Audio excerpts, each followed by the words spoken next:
Allez, on revient avec nos invités pour la suite du débat. Sana Komla Sadio et tout, analyste politique et socio-économique. Nous avons également une dame, Madame Sophia Kenyon Siadano, sociologue et analyste politique. Oris Donkovi, activiste panafricain. Il défend les valeurs de l'Afrique. Il est également là. Allez, on continue avec la Russie et l'Ukraine. On parlait des sanctions. Poutine prévient des conséquences sur les prix énergétiques et alimentaires. Oui, Oris avait la parole, mais on la donne pour le moment à Sana. On va refaire le tour. Sana, oui. Oui, en fait, moi quand même, je suis surpris. Je suis surpris de cette déclaration que moi j'estime quand même gratuite. Vous avez un pays, la Russie, dont le premier client, c'est l'Europe. Et l'Europe, c'est 40% des exportations de la Russie. Donc aujourd'hui, on est en train d'entendre un discours qui nous dit, voilà, ces pays qui représentent 40% des exportations de la Russie, qui le mettent sous sanction, n'ont pas d'effet sur l'économie russe. Peut-être parce que Poutine s'est préparé aussi. Je dis que c'est trop facile. Quand vous avez une monnaie qui perd 2/3 de sa valeur, oui, naturellement, les dirigeants ne vont pas souffrir. On parle de communication. Je vous dis quelque chose de très sérieux. Lorsqu'une monnaie peut-être nous intéresserait. La source, c'est l'agence de notation Fitch. Les agences de notation. Est-ce que je peux parler? Est-ce que je peux parler? Si vous avez maintenant, si vous contestez la source occidentale, présentez-nous la source russe, citez-la et développez ce qu'elle a dit. Moi, je dis, je vais parler, je peux parler, j'ai la parole. Citez la source russe et ce qu'elle a dit. Moi, je me base sur des sources de renseignement qui font l'unanimité. Vous savez, il y a des investisseurs occidentaux qui investissent en Russie. Il y a des investisseurs. Donc, une agence de notation qui se permet de manipuler l'information, qui entraîne les investisseurs dans l'erreur, en 2 jours, cette agence de notation ferme. On nous dit que la Russie décide de ne plus payer ses créanciers en devises, mais en roubles. C'est de ça qu'il s'agit. Donc, moi, je dis oui, c'est facile aujourd'hui de dire que oui, voilà, c'est de la communication. Mais si vous aussi, vous me citez la source, moi aussi, je dirais que c'est aussi de la communication. Et là, on est parfaitement dans une guerre de communication. Et on ne va pas donc on va se dire c'est la guerre de communication. Maintenant, quelles sont les sources crédibles qui existent aujourd'hui? Quelles sont les sources d'information? Puisque lorsqu'on donne une information qui vient d'une source acceptée, reconnue par tous, on dit oui, c'est trop facile, c'est occidental. Maintenant, quelles sont les sources d'information auxquelles nous devrions nous fier alors? Sinon, quel serait alors l'intérêt du débat? Alors, madame, la question est toute posée. Bon, les sources d'information, qu'on nous laisse aussi les médias, qui, par exemple, RT France et donner leurs informations en ce qui concerne cette crise entre l'Ukraine et la Russie, pour qu'on puisse quand même faire la part des choses. Et pourquoi seulement France 24 et les autres? Parce que ces médias-là donnent aussi les informations sur la Russie. Comment évolue la crise, quelles sont les dispositions et tout que la Russie est en train de prendre pour contrecarrer les sanctions qui lui sont imposées. Donc, c'est fermé. Moi, personnellement, une fois que j'ai appris, on a annoncé la fois passée... Ils ont donné leurs raisons aussi. Oui, ils ont donné les raisons. Mais fermé en Union européenne, pas au Togo.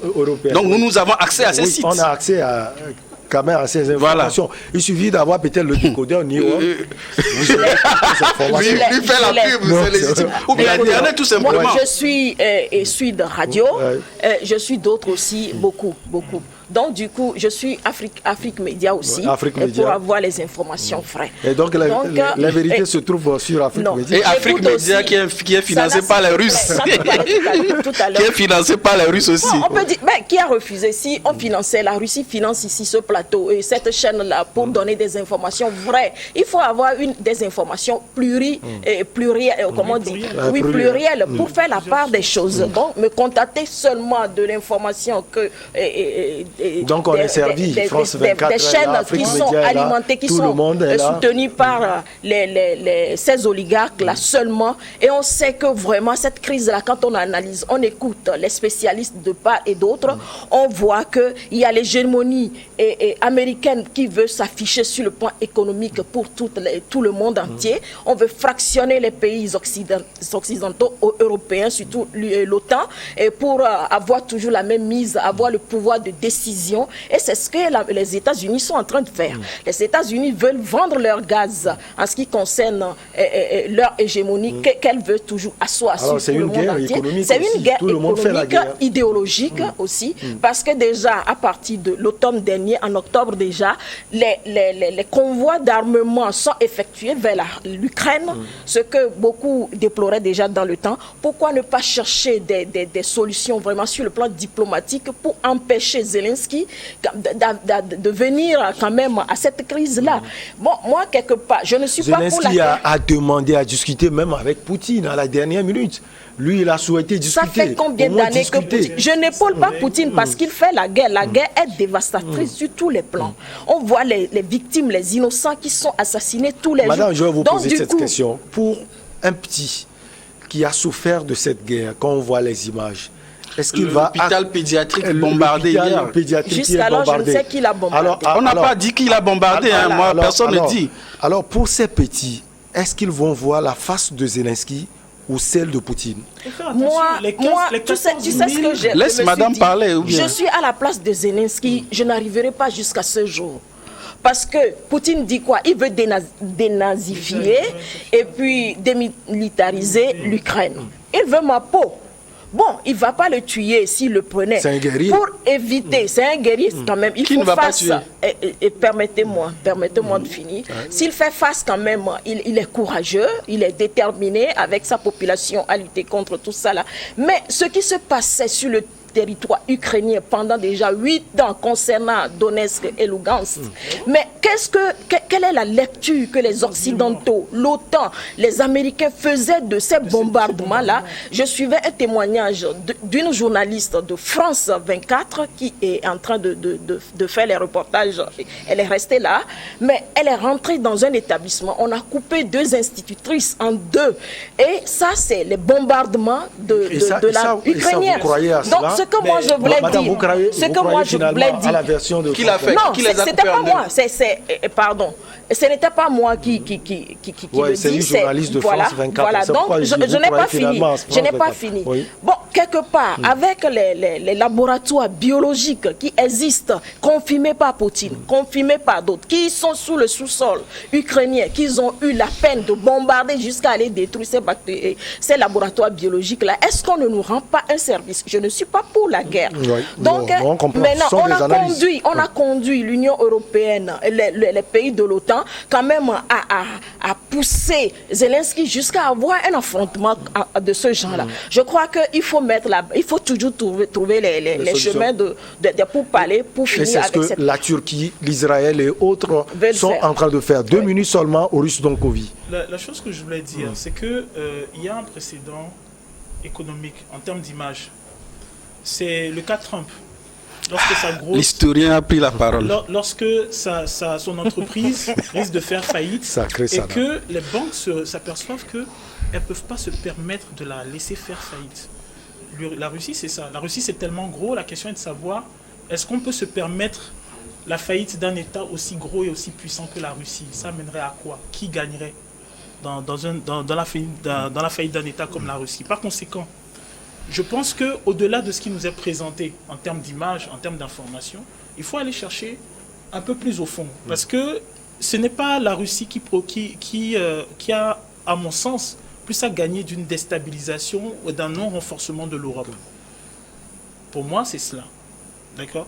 Maintenant, on parlait par rapport aux informations, tout ça, mais effectivement, c'est une vérité. Pendant plusieurs années, on a eu, comment dirais-je, une information parcellaire et partielle qui ne nous mettait pas au courant de la répression ukrainienne dans le Donbass. On ne disait pas. C'est maintenant qu'on apprend qu'on parle de 14 000 morts. On ne nous en parlait pas. Donc maintenant, on a une intervention russe en Ukraine. Oui, il y a des pertes de vies humaines. Oui, il y a des choses qui sont tristes. Et on est tous, je pense, d'accord pour le regretter. Oui. Mais après, le problème qui se pose, c'est d'où vient la friction. Je pense que le président Zelensky, son crime peut-être a été de monter dans la surenchère et de réclamer des choses dès son accession à la présidence qu'il savait ne pas être accepté par la Russie. Parce qu'effectivement, il y a des promesses qui ont été faites, des promesses qui doivent... Je vais me terminer avec un simple exemple, pour que les gens comprennent. Nous sommes en Afrique. Est-ce que les gens se sont déjà posé la question de savoir pourquoi nos États, eux, n'ont pas le droit de faire des armes, de fabriquer des armes, de fabriquer leurs pistolets, de fabriquer leurs mitraillettes? Que se passerait-il si un État comme le nôtre, comme le Togo ou comme le Rwanda décidait demain d'avoir une centrale nucléaire? À qui devrait-il rendre compte? C'est de ça qu'il s'agit. Parce que si le Togo demain dit « je veux avoir une centrale nucléaire pour être indépendant en énergie », vous auriez tout un ensemble d'États qui vous diront « vous n'avez pas le droit ». Et on leur posera la question à ce moment de savoir pourquoi on n'a pas le droit. En tout cas, il y a certains qui disent également à la junte guinéenne qu'elle n'a pas le droit de faire un certain nombre de choses, des dizaines de partis parmi les plus représentatifs de ce pays ont menacé mercredi d'appeler à manifester si la junte au pouvoir persiste à les tenir à l'écart et à retarder le retour des civils à la tête du pays tout en humiliant leur leader. Oris Donkovi, on vous retrouve cette junte sur ce plateau. On a toujours parlé du délai de la transition. Elle n'a toujours pas fixé cela. Ça irrite les opposants et ils l'ont fait savoir. Ben justement, il y a un problème de délai de la transition au niveau de la Guinée. Je me serais attendu à ce qu'il y ait les mêmes sanctions fortes qu'on a prises pour le Mali au niveau de la Guinée. Mais étonnamment, je vois que c'est silence bouscouju. Donc je me pose la question quand même de savoir qu'attend-on pour donner autant de sanctions à l'un qu'à l'autre. Peut-être que la Guinée n'a pas fait un double coup d'État aussi. Peut-être que la Guinée, le président guinéen a des appuis que les autres n'ont pas. Qui sait, ça peut être ça aussi. Maintenant, par rapport à la question de la date, c'est une question épineuse. Parce qu'il s'agit non pas seulement il s'agit, si vous voulez, d'une refonte de l'État et d'une restructuration de l'État.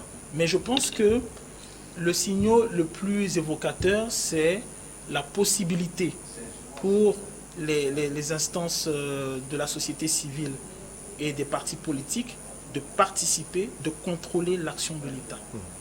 Moi, si vous voulez, c'est cet indice-là qui, pour moi, est très révélateur. Donc, vous avez des partis politiques qui, actuellement, sont dans le contrôle de la chose de l'État et qui disent, mais voilà, nous voulons une telle date, nous voulons ceci, nous voulons cela, nous voulons cela. La question est de savoir comment est-ce que le gouvernement guinéen va répondre et comment il va s'accommoder de cela. C'est cela.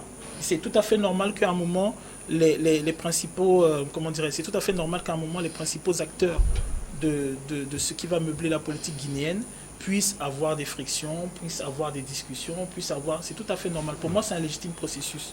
Maintenant, ce qui sera grave, c'est si, à un moment, ces personnes de la société civile où ces personnalités politiques se font taper sur les doigts, se font embastiller, se font réprimer, se font assassiner. C'est là on rentre vraiment dans un cadre dans lequel, personnellement, je ne me reconnais pas. Mais pour moi, il est important que pour des gens qui prétendent à réorganiser l'État, à restructurer la chose politique, à redémarrer, les perspectives économiques d'un pays, il est important que tous les acteurs, que ce soit de la société civile, de la société politique, aient le droit d'émettre des doutes, de faire des propositions et de contrôler l'action de l'État. Parce que justement, l'État doit à un moment soumettre, il s'agit d'un peuple, il doit à un moment soumettre ce qu'il prévoit faire.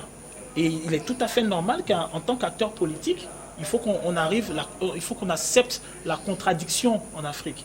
Il est tout à fait normal qu'à un moment, lorsqu'on propose quelque chose, qu'il y ait des acteurs politiques qui disent « mais nous voulons des preuves, nous voulons des évaluations économiques, nous voulons des évaluations scientifiques, nous ne sommes pas d'accord avec tel ou tel chiffre, nous ne sommes pas d'accord avec telle ou telle perspective. » Et c'est comme ça qu'on avance.